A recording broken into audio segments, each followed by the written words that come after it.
He's Matt, I'm Matt, and thanks for watching BSGcast. This week it was The Ties That Bind, which I thought was a fantastic episode. I thought it was a solid episode. Some of you guys didn't really like it. Some of you guys didn't like the writing. Matt didn't like some of the plot points. Yeah, there were a couple. Weak, but you know what? There were some definite holy crap parts in this episode. Yeah, so there were some really can't solid say it was points. weak. It wasn't a woman king. Please. It was no woman king. That's for sure. That's for sure. So let's get right down to business. We have some Alienware stuff to give away, so let's get to it.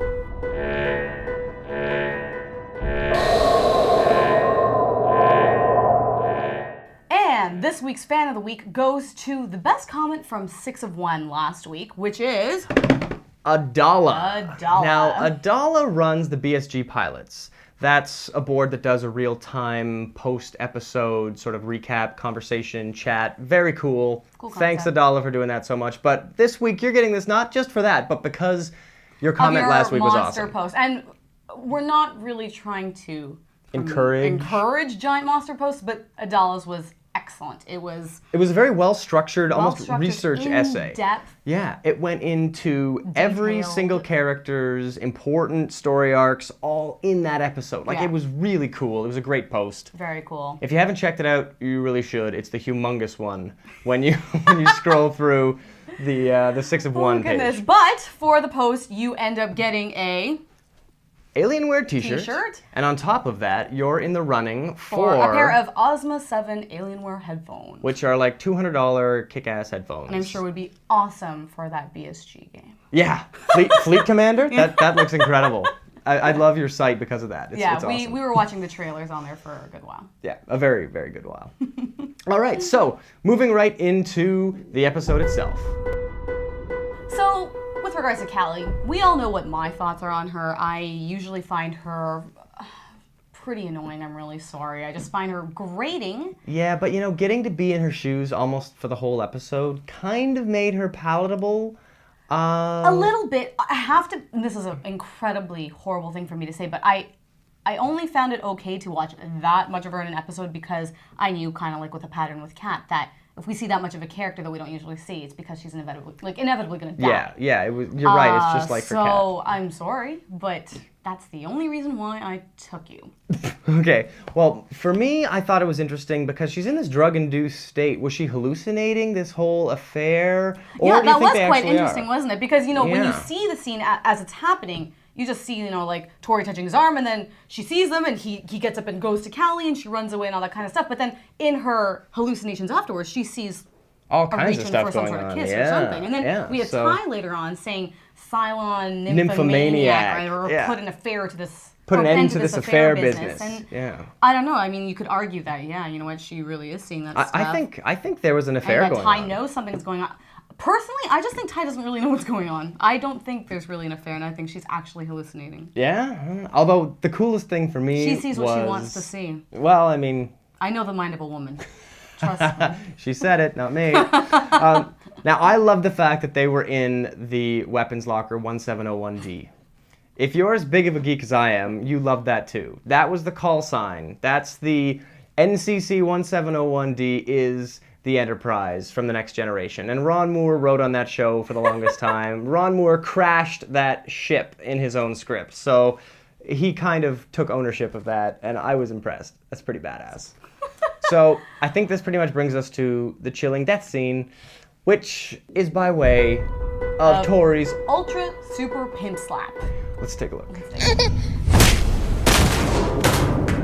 Yeah, that's in slow-mo. That's a hell of a pimp slap. That was insane. Did you see that irk she must have absorbed some pimp from Baltar because holy. And for me it was like 4 years of irritating, grating comeuppance all in one backhand, and as soon as it happened, I liked Callie. Yeah, you know what? I have to agree that weird. Out of all my Callie hating, I actually felt genuinely sorry for her at the very end. Yeah. And right when I knew, I was like, well, this is your last moment.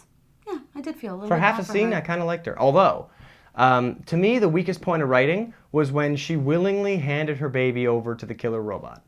It's like, it's not just an unmotivated character move. It's just kind of weak in general. I think Tori should have, snatched the baby and then smacked. Like I would have bought that a bit more, but that's just me personally. Tori's wonderful and manipulative and totally taking advantage of this whole Cylon thing. She's embracing it. Yeah. And I thought it was great. I love the fact that she convinced crazy little Callie to give her the baby.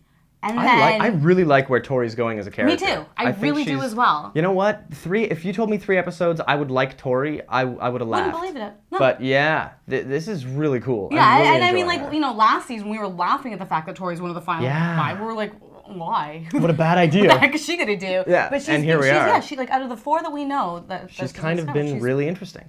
And the cool thing is, it makes you wonder here. Now, that's Super Pimp-Slap. Is this because Cylon physiology is different? Or are we finding out that a Cylon is just a human with different neural control? Like maybe this is just more adrenaline? Like they can program their body like a machine, right? Yeah. Like they know how to control every single little part of it. Maybe that was just adrenaline pumped at the right time. Maybe it's not superhuman strength, it's just human.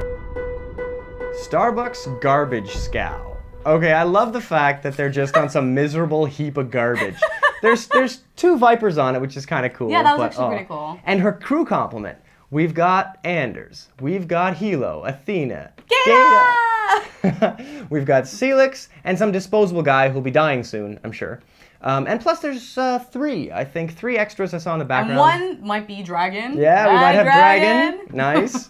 Now, did anyone else notice Hilo pouring tea for like 4 or 5 minutes in this episode?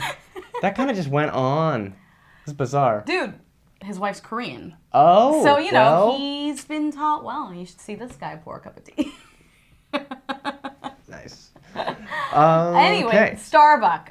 She seems to be pretty creepy leader. I mean, everything from the way she was shot, just, from the lower angle shot and like the light from behind. Oh, that was such a cool shot. She's just a shadow And I love the way she just referred to Anders as ensign. How cold is that? Oh. Yeah, and then later on we see her and Anders, and she just starts using frack in the strangest context. I get that it would work in that context. Yeah, I mean, it's not the first time she's used that. No. She said in Unfinished Business, she said, "Oh, you'll frack another man's woman." So it's not unprecedented. Frack me good, frack me hard. It sounds almost as cheesy as saying fudge. Like, fudge me good, fudge me hard. I want to feel something. Like, yeah, it was a little weird. Sorry, I rough. thought it was cheesy. I couldn't get into it. Yeah, definitely. Okay, the coolest part, definitely, for Tyril's character, is the final shot. Now, for me, the question is, what is Adama telling Tyril? Well, we hear nothing. We hear nothing. Point, right? Yeah. Your wife's missing, or your wife's dead, murdered. Your wife's committed suicide. Why is your head so bloody? Like, there's all kinds of good questions. Exactly. It'll be really interesting to see what the heck they're talking about. And how much of a trail Tori leaves. Well, exactly. What exactly Adama actually knows. But this leads me to next week's episode, yes.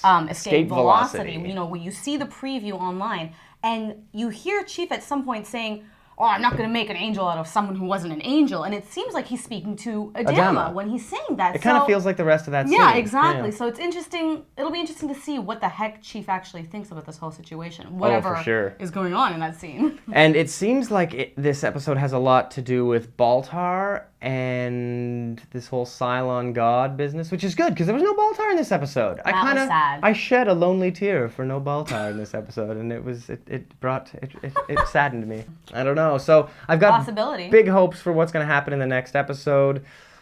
I am loving this season so far. Same. It definitely, again, feels like that it's for the fans. It absolutely is. There's Every single episode is satisfying. I mean, any of you guys that are hating, I think you guys are just hating just for the sake of hating. I don't know. For me, it's great because there's no fat to trim. Everything is critical, and that's what's making this season great for me so far. Guys, let us know what you think. So far, we have like 50 comments already. Yeah, it was incredible. You guys are just on the ball. Holy. So far. It's great. With this episode. Cool. So we'll see you guys for Escape Velocity, and keep commenting. Let us know what you think. Cool. Bye.